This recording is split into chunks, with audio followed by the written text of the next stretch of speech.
Y en Italia tenemos a Marcelo y a Simona Rodríguez en Nápoles.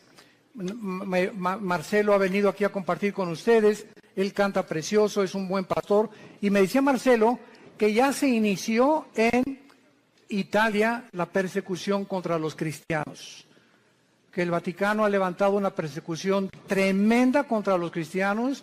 Los están sacando de sus iglesias. Ellos están buscando otro lugar porque ya los comenzaron a agredir violenta y físicamente.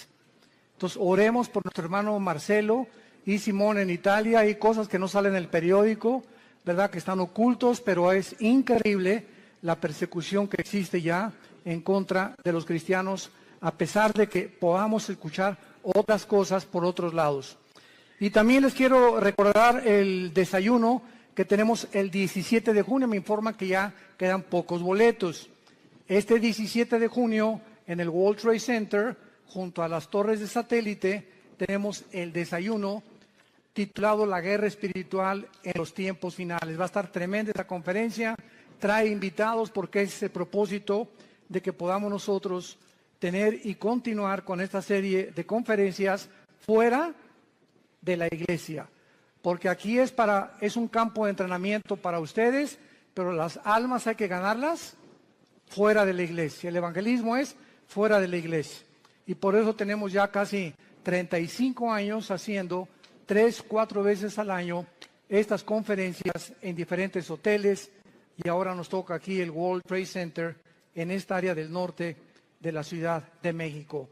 Los que traigan su Biblia en esta tarde, la pueden abrir en el libro de los Jueces, capítulo 6. Nuestro tema se titula Dios habla en tiempos de crisis. Dios habla en tiempos de crisis. Vamos a ver en el capítulo 6 de Jueces la historia breve que enfrentó uno de los jueces de Israel llamado Gedeón. El libro de los Jueces, y esta es una característica increíble de la Biblia, que no se nos oculta los pecados de los más grandes hombres, ni tampoco se nos oculta los pecados de diferentes tribus o naciones que han a través del tiempo atravesado nuestra historia. Y el libro de los Jueces se puede considerar en el Antiguo Testamento que fue la época más oscura de la historia de Israel, donde más apostasía hubo, porque hubo aproximadamente 13 jueces en un periodo, estamos hablando de 400 años. O sea, el libro de los Jueces cubre un periodo de 400 años. Cubre 7 apostasías, 7 esclavitudes bajo 7 naciones paganas y 7 liberaciones de Dios.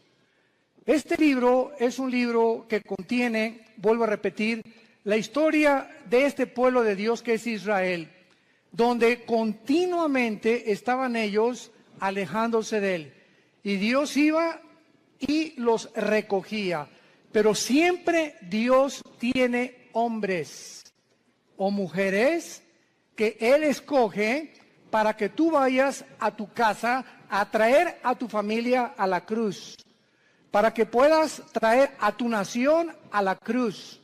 Para que en tu escuela comiences a alborotar la escuela y a conseguir que en tu escuela se hagan conferencias, para que podamos alcanzar al mayor número de personas, para que en tu negocio, en tu consultorio médico, en tu bufete de abogados, en tus despachos de contaduría, en tu taller de carpintería, Dios nos llama a nosotros para que seamos luz. Y mientras nosotros no estamos haciendo nada, los malos van a prosperar. Decía un gran hombre que la maldad existe porque los buenos no hacen nada. Entonces, si nos limitamos a ser cristianos de domingo y solamente venimos el domingo a persinarnos y a tener un devocional, oír la palabra, y no entendemos la responsabilidad tan enorme que Dios nos ha encomendado, estamos muy, muy lejos de poder verdaderamente presentarnos delante de Dios sin tener nada de qué avergonzarnos. El libro de los Jueces describe, repito, una de las peores épocas que atravesó Israel.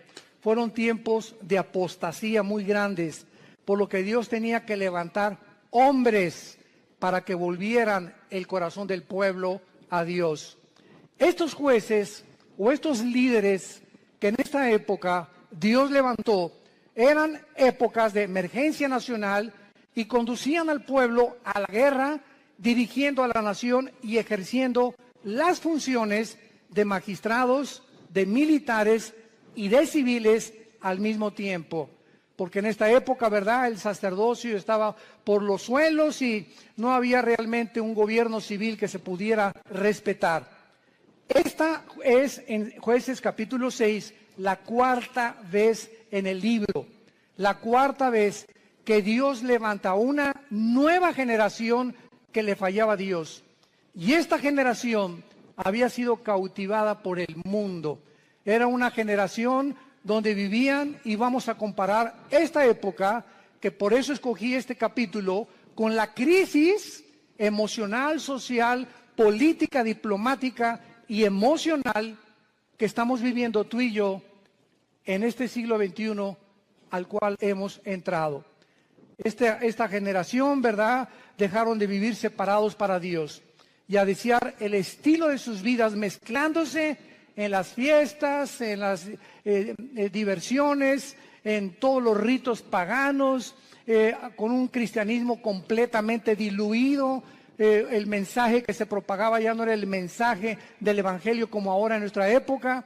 Mi esposo y yo, que hemos estado viajando estos últimos meses, cada vez nos encontramos con todos los cristianos o iglesias a donde vamos, aquí, fuera de México, en Estados Unidos, buscando una iglesia que les dé alimento espiritual, que les dé una sana doctrina, que puedan realmente sentirse edificados con la palabra de Dios, y están buscando por todos lados por la forma tan diluida en la que el evangelio se ha propagado.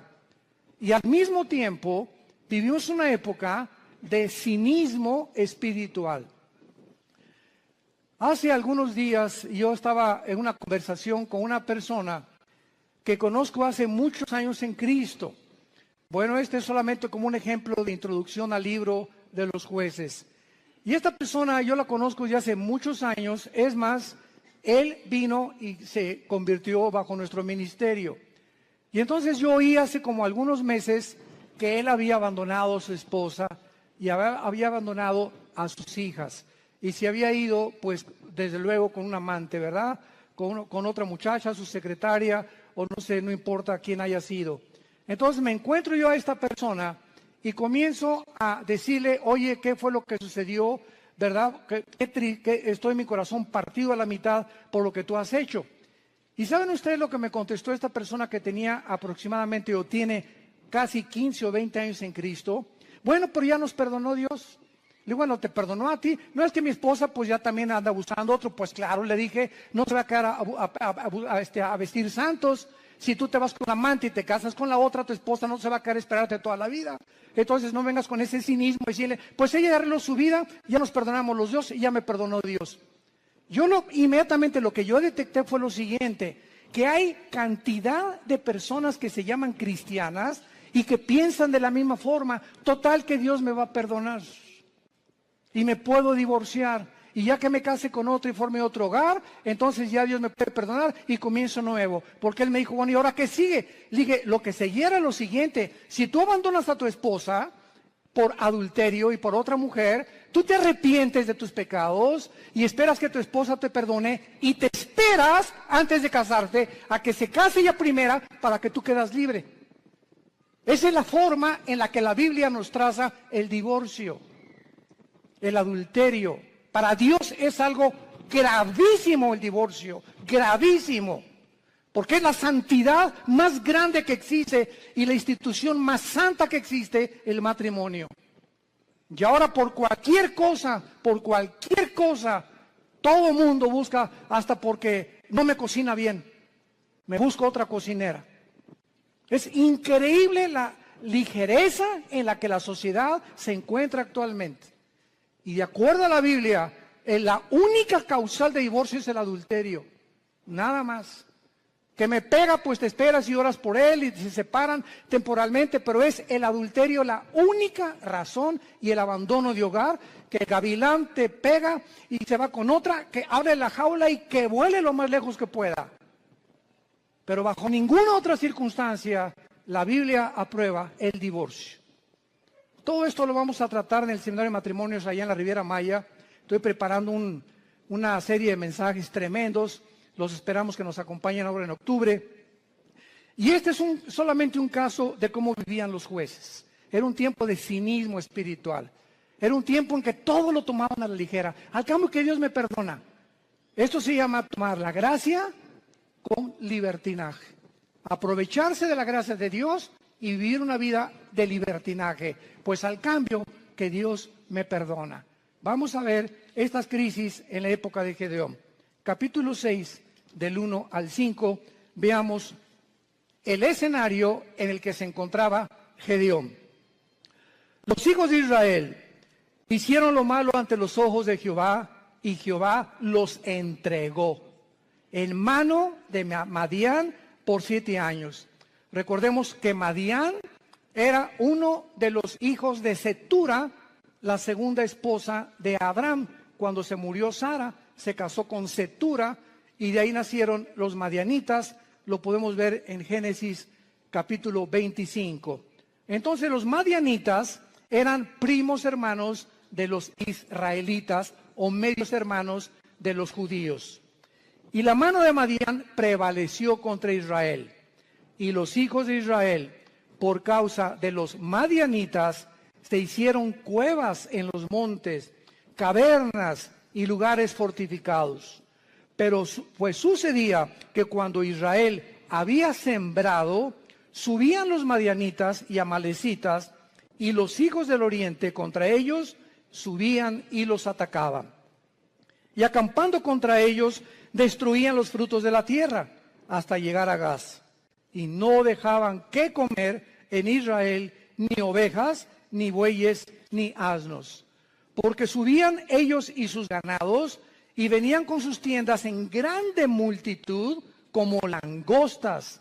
Ellos y sus camellos eran innumerables, así venían a la tierra para devastarla.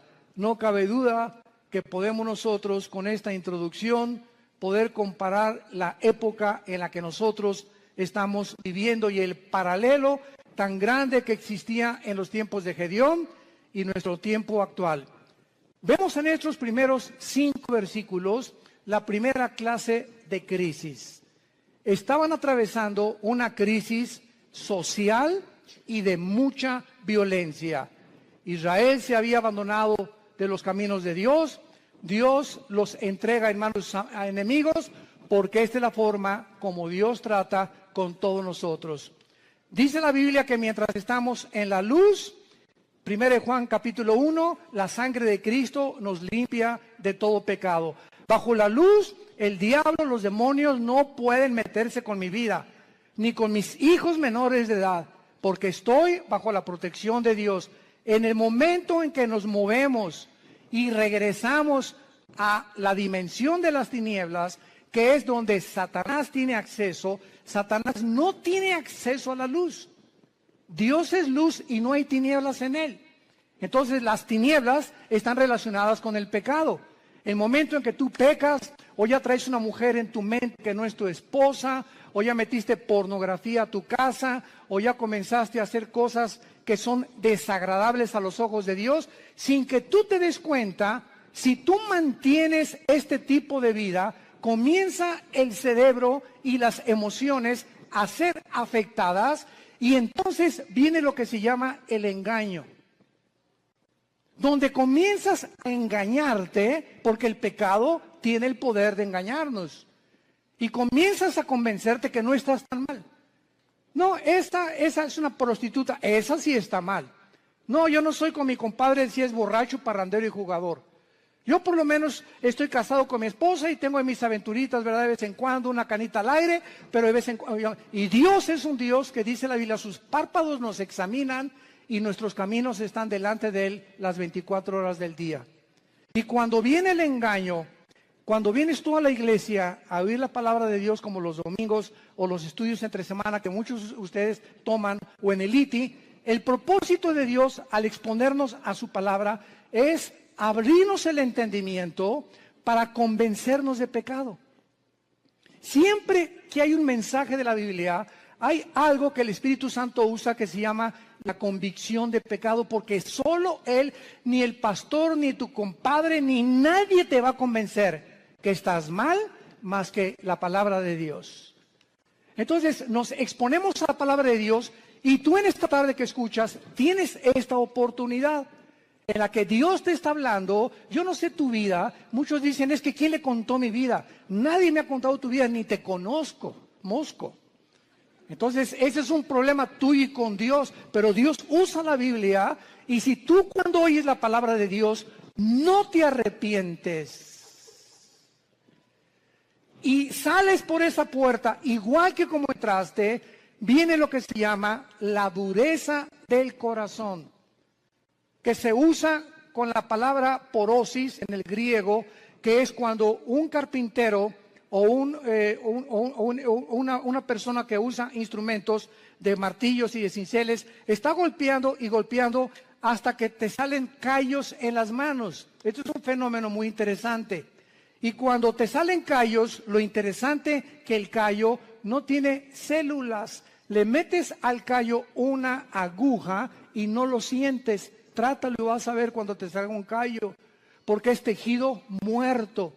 Y esta palabra se usa en el hebreo y en el griego para describir la dureza del corazón que muchos cristianos comienzan a tener, donde llega el momento que la palabra, como una espada que quiere cortar, ya no corta, porque ya perdiste la sensibilidad al Espíritu Santo. Y entonces, cuando llegas a ese punto donde ya no eres sensible a la palabra de Dios y que no te das cuenta cuán duro está tu corazón, si eres una persona regenerada por el Espíritu Santo y realmente naciste de nuevo, eres un hijo y eres una hija de Dios, Hebreos 12, Dios te va a disciplinar.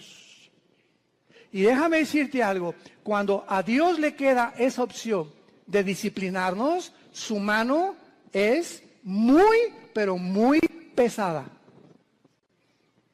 Dice en Hebreos 10, horrenda cosa es caer en manos del Dios vivo. Y no les está hablando a los incrédulos, le está hablando a la familia de Dios. Su mano es muy pesada porque Cristo dijo, es preferible que pierdas tu mano, tu pierna, tu brazo o tus ojos o lo que sea físicamente a que entres al infierno entero. ¿Cuántas veces las cosas que nos pasan, accidentes, problemas morales en la familia, etcétera, etcétera, tienen el único propósito de hacer que regresemos a la cruz? Porque Dios sabe, nos ama tanto, tanto, tanto Jesús, que Él prefiere que podamos sufrir físicamente o moralmente con la única razón de regresar a la cruz. Esta crisis social en que estaban viviendo los madianitas provocó, dice la Biblia, que comenzaron a vivir escondidos en cuevas, escondiendo todo lo que tenían, en lugares fortificados, vivían en temor. En segundo lugar, en el versículo 6 dice la Biblia, de este modo empobrecía Israel, en gran manera por causa de Madián, y los hijos de Israel clamaron a Jehová. Vemos nosotros que aparte de una crisis social, se encontraban en una crisis emocional y económica. Gedeón se encontraba escondiendo el trigo para que no se lo robaran. Vivían bajo el temor y la inseguridad. Dice el versículo 11, vino el ángel de Jehová, se sentó debajo de la encina que está en Ofra, la cual era de Joás Abiserita, y su hijo Gedeón estaba sacudiendo el trigo en el lagar para esconderlo de los madianitas. Y en tercer lugar, no solamente vivían una crisis social y de violencia, una crisis económica y emocional, sino que la peor de todas era la crisis moral y espiritual en que se encontraban. Versículos 12 y 13. Y el ángel de Jehová se le apareció a Gedeón desde luego y le dijo: Jehová está contigo, varón esforzado y valiente. Y Gedeón le respondió: Señor mío, si Jehová está con nosotros, ¿por qué nos ha sobrevenido todo esto? ¿Por qué le pasó esto a mi hijo? ¿Por qué me chocaron el carro? ¿Por qué me robaron? ¿Por qué estamos en la condición en la que estamos? ¿Por qué estoy pide y pide trabajo y no encuentro por ningún lado? ¿Qué está pasando? Señor, si tú estuvieras conmigo, no estuviera pasando esto que estoy atravesando. ¿Y dónde están todas sus maravillas? Le sigue diciendo Gedeón al ángel. A ver, ¿dónde están las maravillas de Dios? Que nuestros padres nos han contado diciendo que nos sacó Jehová de Egipto. Y ahora Jehová nos ha desamparado y nos ha entregado en manos de los madianitas. Y mirándole Jehová le dijo: ve con esta tu fuerza y salvarás a Israel de mano de los madianitas. ¿No te envío yo? Vamos a ver esta aplicación rápido de las tres crisis sociales para continuar desarrollando esta conferencia. De la misma manera, la sociedad en que vivimos ahorita, vivimos una crisis social, oprimida por la inflación, las guerras, el hambre, las naciones fuertes oprimiendo a las débiles, crímenes, secuestros, robos, actos de terrorismo al inicio del siglo XXI. Agreguémosle esto, que vivimos, escuchen esto, vivimos la confusión política y diplomática más grande de la historia. Vivimos la confusión política más grande y diplomática de la historia. Podríamos decirle nosotros que nacimos después de la Segunda Guerra Mundial, que desde la Segunda Guerra Mundial que Estados Unidos se levantó como la supremacía política, económica y militar del mundo, seguido por la Unión Soviética o las repúblicas socialistas soviéticas, hasta el siglo XXI hemos entrado a un punto donde ya entre las mismas naciones, a pesar de la grande tecnología y los avances científicos que tenemos, nos encontramos tan confundidos políticamente, donde ya los gobiernos del mundo ya no saben qué sistema de gobierno utilizar, si socialismo, si comunismo o socialismo y comunismo mezclarlo, si democracia, si monarquía, porque los sistemas que se han probado hasta el siglo XXI, las mismas democracias han fracasado. El siglo XX demostró que el comunismo no era un sistema que se podía aplicar a ningún gobierno del mundo. Como lo dijo Mikhail Gorbachev en su libro La Perestroika. Vemos ahora que la democracia, pues se siguió el patrón de la democracia y el modelo de la democracia, porque era Estados Unidos el que iba como líder. Y los países dijeron, bueno, pues si en Estados Unidos el mejor vestido, el país mejor vestido, el mejor alimentado, el que más guerras ha conquistado, guerras ha ganado, y el que sacó al comunismo, al fascismo y al nazismo del siglo XX, vamos a seguir ese modelo. Y vemos ante nuestros ojos, al entrar aquí al siglo XXI, los que venimos desde el siglo pasado, que la democracia es una fanfarronería ya. Ya no es cierto que hay democracia. No es cierto que el pueblo gobierna, no es cierto que hay respeto por las instituciones. Vivimos una confusión, un caos político y diplomático, donde todos los sistemas se están derrumbando a nuestros ojos, todas las ideologías se están desmoronando, todo está cayendo delante de nuestros ojos, y ahorita los jóvenes, nunca como en los últimos 10 años había habido tantos suicidios de muchachos de 8 a 16 años. Nunca había habido tantos suicidios. Los jóvenes se están quitando la vida, no quieren vivir en el mundo que tú y yo vivimos. Y ahí están muchos de nuestros hijos también.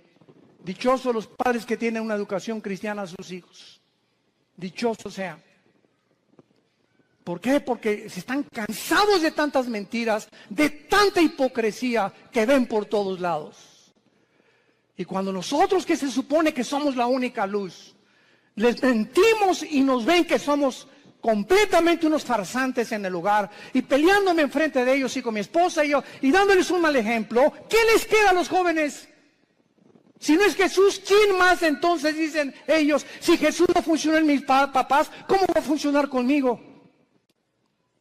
Y en el día del juicio y el día del tribunal de Cristo daremos cuentas de todas estas ingratitudes y deslealtad que tuvimos hacia Dios. Vivimos un mundo de confusión y de crisis social. En segundo lugar, vivimos también, como en los tiempos de Gedeón, una crisis emocional y económica. La mayor parte del mundo ahorita está tratando por todos los medios de esconder su dinero. ¿En qué puedo invertir mi dinero? No se imagina la cantidad de correos que nos llegan. Oiga, ¿qué me recomienda, pastor? ¿Comprar euros o en el dólar o en Wall Street o comprar bienes y raíces? Dicen que el dólar va a seguir cayendo, que viene un caos económico en Estados Unidos que va a hundir el peso aún más todavía, etcétera, etcétera. Y todas las cosas que comienzan a bambolearse, como dice en Hebreos 12, voy a sacudir los cimientos del mundo, la economía, la política, los temas, todo va a comenzar a bambolearse. Así vivimos un mundo donde comenzamos a ver que todo es inestable, todo, no hay nada firme, todo está cayéndose a nuestros ojos, la moral por los suelos, como lo vamos a ver también, la política, la economía, la ideología, todo. ¿Qué entonces hacemos los cristianos? Vivimos una época de crisis, ¿quién lo puede negar? ¿Qué vamos a hacer entonces con el dinero? ¿Vamos a estar igual que el mundo, preocupándonos en qué invertir, escondiendo el dinero debajo del colchón de la cama? Es la crisis en la que estamos viviendo, emocional y económica. Y tantos impuestos, vive la gente angustiada, temerosos, llenos de estrés.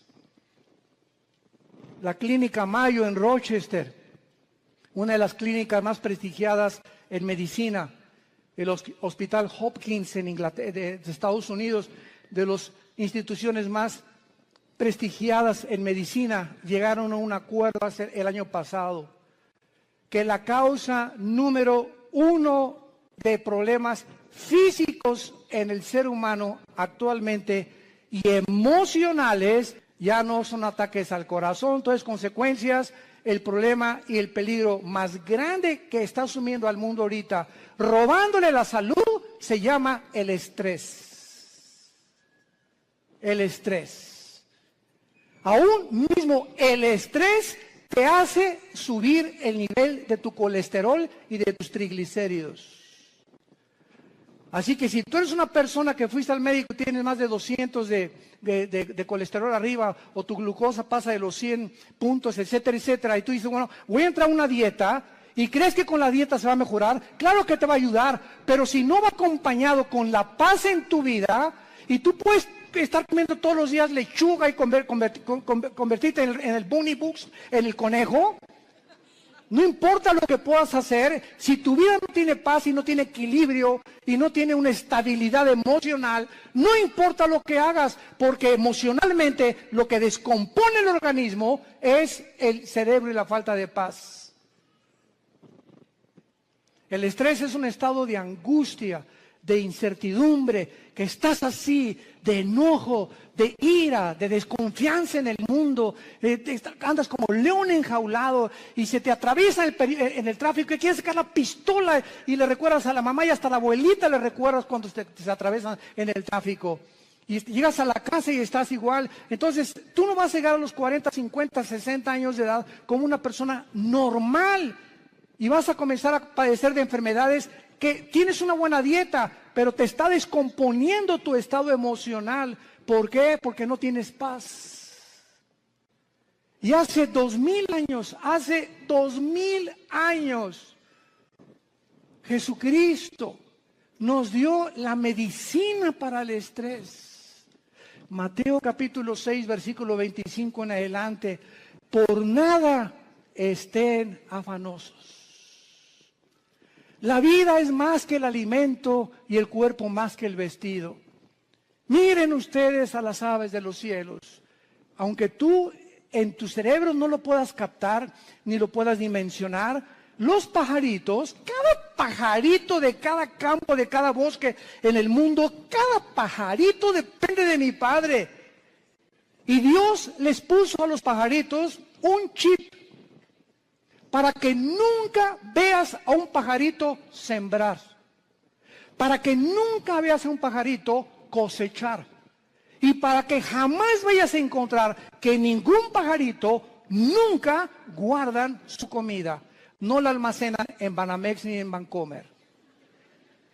Y sin embargo, vale $1 cada pajarito, $2, y si mi Padre los alimenta, ¿cuánto más ustedes, que di mi vida en una cruz, que resucité de los muertos, que cambié la historia, que me apareció más de 500 personas en los primeros meses y años de mi vida, y que vivo en el corazón de muchos de ustedes? ¿Cómo es posible que hayas llegado a ese punto donde dudes que te voy a dejar? Ahora que estábamos mi esposa y yo en Acapulco, no estábamos ni en la playa. Siempre que, igual cuando vamos a la Riviera Maya, ¿verdad? Lo que menos, ni a la alberca nos da tiempo de meternos, porque vamos a ministrar a la gente. Y estábamos en Acapulco y tuvimos el desayuno, 600 personas. Fue una vez, como no se imagina qué bendición fue. Nuestra iglesia en Acapulco está creciendo tremendamente. Bueno, en la consejería llegó una muchacha este fin de semana pasado y nos dice a mi esposa y a mí, de 18 años, ay, pastores, ¿qué te pasa, nena? No tengo trabajo. Nena, ¿tienes papá? Sí. ¿Y mamá? También. ¿Cama para dormir? Sí. ¿Y comida? Sí. Entonces, ¿y eres cristiana? Sí. Entonces, ¿por qué estás en esta condición? Dale gracias a Dios y dile, Padre, gracias por mi papá, tengo cama, tengo alimento, tengo que vestirme, me están pagando la escuela, y te preocupas porque no tienes trabajo, y llegas a un estado de estrés en el que casi te estás desmoronando enfrente de nosotros. Le dije, eres una incrédula. Tú no puedes agradar a Dios de esta manera. El día que tú le des gracias a Dios por lo que tienes y no te fijes en lo que no tienes, Dios te va a dar el trabajo. Fíjense ustedes cómo somos, ¿verdad? ¿Cómo somos nosotros? ¿Cuántos refugiados salen ahorita de Siria? 6 millones. Velos en los periódicos, velos en los videos, con una maleta, con 3 cambios de ropa o 2 a lo mucho, con 3 o 4 chamaquitos detrás de ellos, sin saber qué país les va a abrir la puerta, sin saber si mañana van a dormir en la tierra, en un camión, si los van a matar. Y nos estamos quejando nosotros. Nos estamos quejando nosotros. ¿Será posible que seamos tan malagradecidos? Y siempre viendo lo malo, siempre no tengo esto y no tengo aquello, pero tienes vida y vives en un país libre, tienes padres, tienes una casa, tienes un petate donde echarte, tienes guaraches.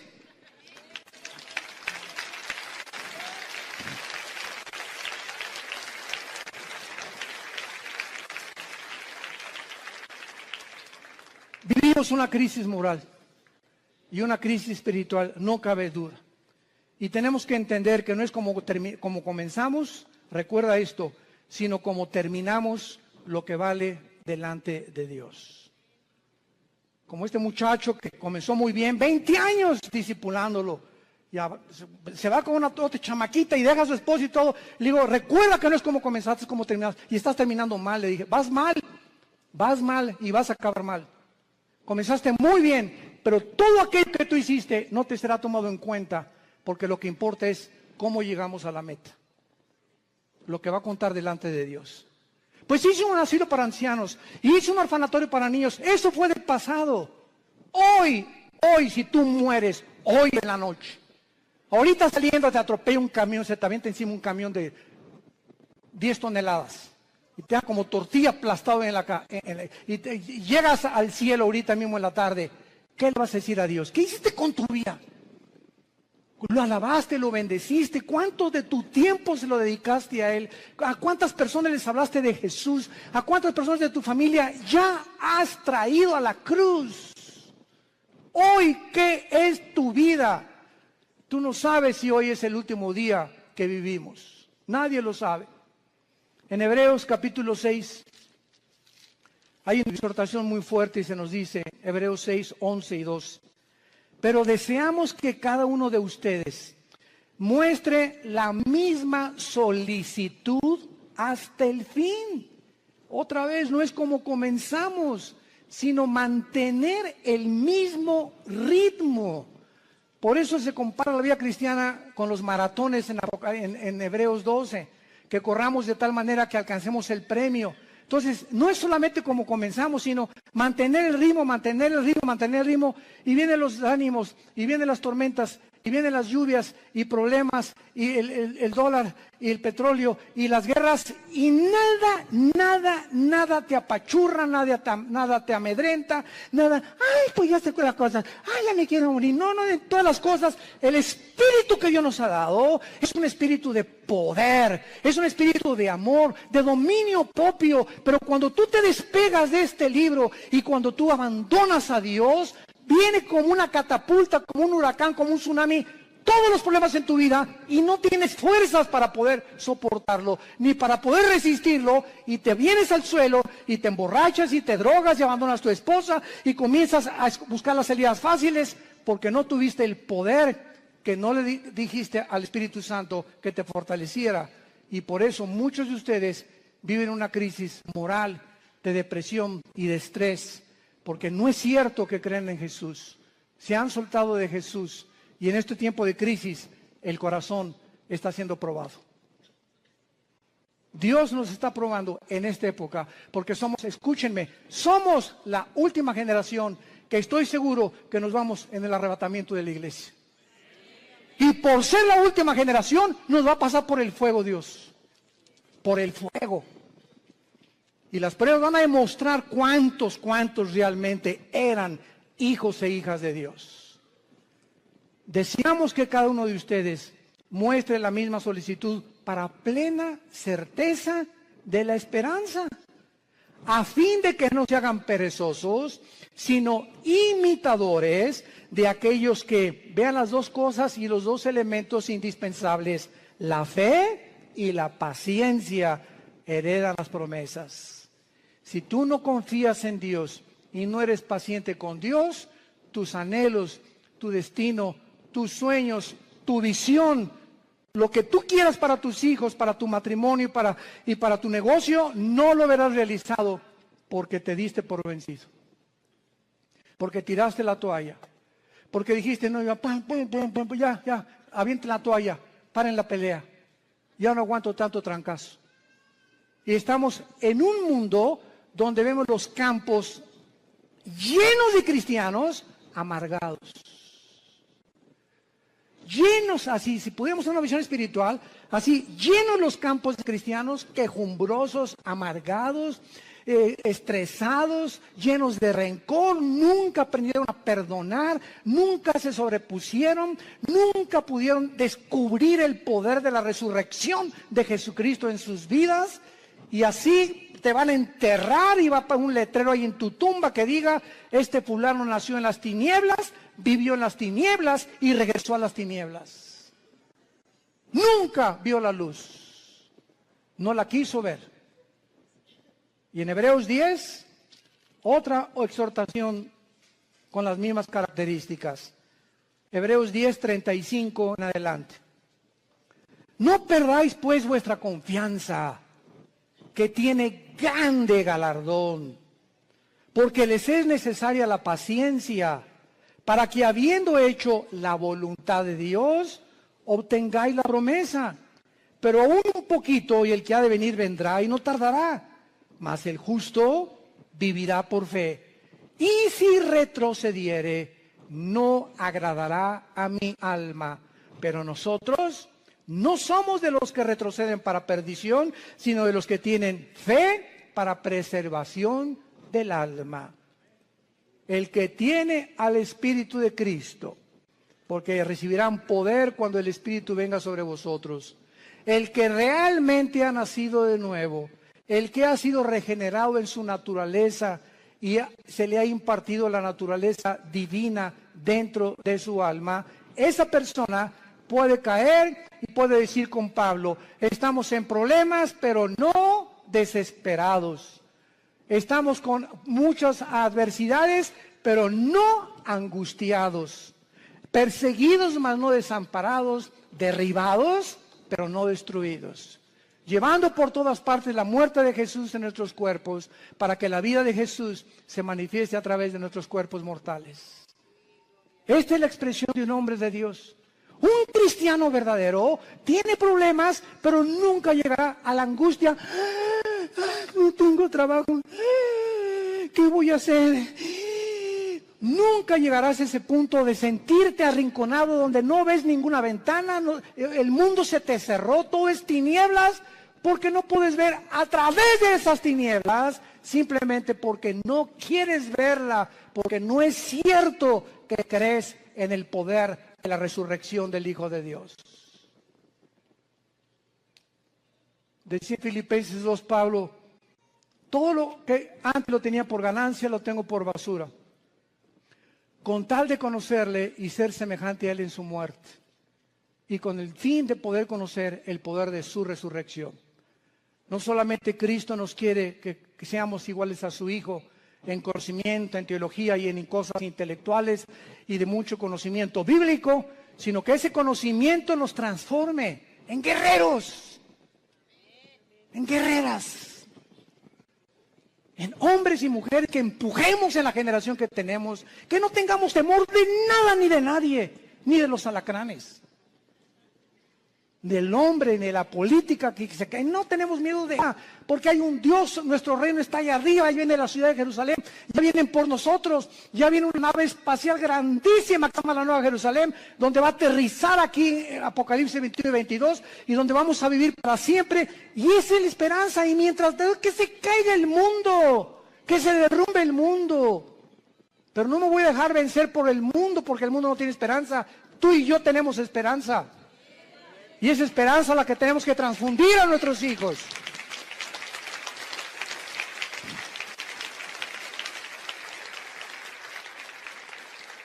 No caigamos en lo que al principio Gedeón estaba cayendo. Si Dios existe, ¿por qué me está sucediendo esto? ¿Por qué Dios no me sale de mis problemas? ¿Por qué me permitió Dios que me casara con esta persona? ¿Por qué Dios me ha abandonado? Cuando entramos en ese punto de depresión, es tan difícil que podamos nosotros salir de él. En el versículo 14 de Jueces 6 de nuestro pasaje, vemos que Dios habla en tiempos de crisis. Y mirándolo Jehová, le dijo, ve con esta tu fuerza y salvarás a Israel de mano de los madianitas. ¿No te envío yo? Ante todos estos cuestionamientos de inseguridad, ese es el problema. Que estamos viendo alrededor lo que el mundo, las noticias y cómo el mundo se está desmoronando ante nuestros ojos, pero no vemos el poder que tenemos dentro del Espíritu Santo. ¿Por qué creen que Dios nos dio el Espíritu Santo?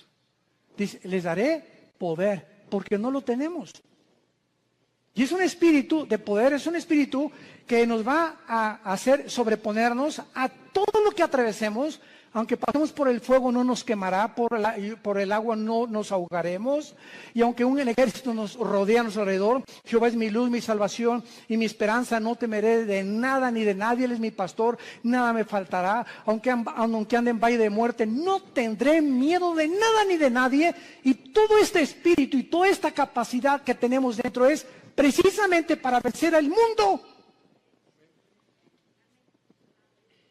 Y dice 1 Juan capítulo 5, todo el que es nacido de Dios vence al mundo. Y esta es la fe que ha vencido al mundo, nuestra fe. Entonces tenemos que entender, si no somos vencedores y somos un grupo de cristianos tirados, quejumbrosos, tirándose, ni hacen almas y te dejas llevar con todas las malas noticias del mundo y por acá y por allá, simplemente es porque te has desconectado de la fuente de energía. Porque separados de Él, nada podremos hacer. De la misma manera, Dios te habla y te dice lo mismo. Te he llamado para enviarte a tu familia. ¿Por qué crees que te salvé, dice Dios en esta tarde? ¿Por qué crees que tú fuiste primero en tu familia en conocerme? Vas a llegar con tu familia y si son religiosos o son mormones o son masones o son musulmanes, no importa, todos venimos de familiares con diferentes ideologías. Y Dios toma a una persona en la familia para iluminarla, para darnos el conocimiento. Así comenzamos en nuestra propia familia. En la familia nosotros comenzamos con mi hermano Alejandro, que es el director del Instituto Teológico Internacional. 2 años después me convertí yo, después mi hermana, mi mamá, mi abuela, que fue presidenta de la Acción Católica 35 años, la viejita se convierte a los 82 años. Que fue la que ya murió a los 93 años, Dios la tenga en su presencia. Pero toda la familia de repente, ¿verdad? Con el testimonio, con todos ahorita, todos los nuestros, ¿verdad? Desde luego, ya primos tenemos que no, pero lo que somos hermanos y todos de nosotros, todos somos cristianos y todos servimos a Dios. Fue una bendición enorme, una gracia que Dios nos dio. ¿Pero por qué, verdad? Porque esa es la misión de Dios, salvar familias. Tú y tu casa, yo y mi casa serviremos a Jehová, dijo Josué antes de morir. Y si ustedes creen que no vale la pena servir a Dios, sirvan a los ídolos. Pero yo y mi casa serviremos a Jehová. Y finalmente,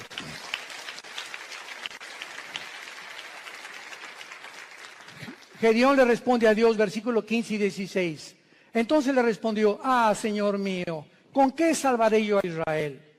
He aquí que mi familia es pobre en Manasés, y yo el menor en la casa de mi padre. Jehová le dijo, ciertamente, yo estaré contigo, y derrotarás a los madianitas como a un solo hombre. ¿Has tú también argumentado igual con Dios? Señor, pero ¿cómo salvaré a mi familia? ¿Cómo les puedo testificar si estoy débil? ¿Cómo me pones a mí de maestro de escuela dominical si con trabajo sé enseñar? ¿Cómo me quieres mandar a mí de misionero si tengo miedo de los afganistanes y ahí en Venezuela? ¿Cómo me mandas a mí de estas cosas? Y siempre estamos viéndonos nuestras capacidades. Siempre estamos viendo lo que nosotros podemos o no podemos hacer. ¿Cómo no me van a mí escuchar si en mi clase les hablo? Pues tartamudo, Señor. No veas tu tartamudez, no veas tus discapacidades, no veas tus debilidades, velo a Él. Eso fue lo que Moisés le dijo también. ¿Cómo me mandas a Faraón? Y le dijo Dios, ¿qué no hice yo el oído y no hice yo la boca? No tengas miedo, vas en mi nombre y yo te daré el poder y la capacidad que ni siquiera conocías, porque cosas que están ocultas y que no han consumido el corazón del hombre, que Dios tiene escondidas y guardadas para los que le aman y creen en Él. Ve, sé valiente, ve con tu familia, sé valiente con tus amigos, sé valiente en tu trabajo, háblales del Señor, háblales de Cristo. Tú no te imaginas, cuando acabes de hablar, te vas a preguntar, ¿fui yo? Así es, comenzamos a desconocernos. Yo antes de subir un púlpito, ¿verdad? Estuve 3 años de misionero, primero en la sierra. Ahí comencé yo de misionero, lo comentaba ahorita en la mañana al pastor César. Durmiendo en pisos de adobe entre Oaxaca y Guerrero, en la Costa Chica, en la Costa Grande, del 77. Este año, con la gracia de Dios, cumplo 40 años de servir a Dios. Este año. Gracias a Dios. Pero comenzamos. Dormíamos en ladrillos, envueltos en periódicos. Me dio malaria, me dio tifoidea 2 veces, temperaturas de 40 grados. Si no había un doctor por ahí, yo no estaría vivo ahorita.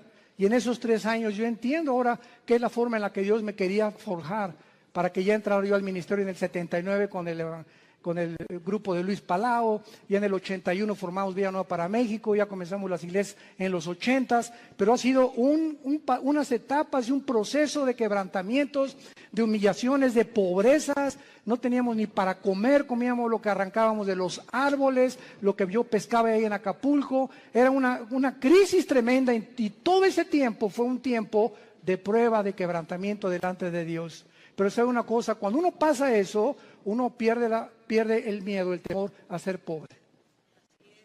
Porque si ya pasaste por eso, ¿verdad? Hay aquellos de los pirruration. Pero cuando uno fue pobre, y pero pobre, que duermes en un piso de adobe y no tienes ni siquiera un cojín donde poder dormirte, ya no le tienes miedo a la vida. Le pierdes el miedo a la vida. Porque sabes que sobre cualquier cosa lo peor que te pueda pasar es eso. Y más de allá, la muerte. Y para nosotros es ganancia. Y finalmente, Gedeón, una vez que él comienza a adquirir conciencia de que no es él y que es Dios el que le ha llamado, vemos nosotros que Gedeón en el versículo 18 lo primero que hace es, le dice al ángel de Jehová, que era Cristo desde luego, ven a mi casa y te voy a poner ofrenda. Y él respondió, esperaré que vuelvas. Entrando Gedeón preparó un cabrito y panes, etcétera, etcétera. Entonces el ángel de Dios, ya que tenía toda la ofrenda, le dijo, toma la carne y los panes sin levadura, ponlo sobre esta peña y vierte el caldo. Y él lo hizo así. Y extendiendo el ángel de Jehová el báculo que tenía en su mano, tocó con la punta la carne y los panes sin levadura, y subió fuego de la peña, el cual consumió la carne y los panes sin levadura. Vemos nosotros que lo primero que hizo Gedeón fue inmediatamente, después de recibir las noticias, buscar una ofrenda a Dios. Lo primero que un hombre y una mujer cambian cuando comienzan a conocer a ese Dios todopoderoso es que no existe, ni he conocido yo, a ningún cristiano grande y poderoso y maduro en el Señor que no sea generoso. Porque es la avaricia y la envidia y la codicia de los bienes materiales lo que nos impide a muchas personas recibir las bendiciones de Dios. Gedeón buscó una ofrenda inmediatamente. ¿Qué le podemos nosotros ofrecer ahora a Dios? Romanos 12:1. Número 1, nuestro cuerpo. Síganme con mucho cuidado. Presentar vuestros cuerpos en sacrificio vivo. Romanos 12:1. Santo, agradable a Dios, que es vuestro culto racional. En el original griego dice, es la manera más racional para vivir. Si tú quieres servir a Dios, lo primero que comienzas es cuidar tu cuerpo. Y no solamente de lo que comes, sino también sexualmente. Nadie puede servir a Dios cuando hay una sensualidad o una sexualidad no controlada. El hombre más sabio de la historia, Salomón, y el hombre más fuerte de la historia, Sansón, los dos fueron vencidos por una mujer que no era su esposa. Y aquí está en la Biblia como ejemplo para que podamos aprender a no confiar en nosotros mismos. El que mire que está firme, mire que no caiga. No jueguen con el pecado sexual. No juegues ni te dejes tocar por tu novio. No toques a tu novia si la quieres. ¿Por qué? Porque eso es santo delante de Dios. No salten a privilegios, jóvenes que me escuchan, que no les corresponden. Espérate hasta el matrimonio. El acto sexual es solamente permitido por Dios y grandemente bendecido dentro de la esfera del matrimonio. Nunca el acto sexual será bendecido antes o ya casado con otra persona que no sea tu esposa, que se llama adulterio.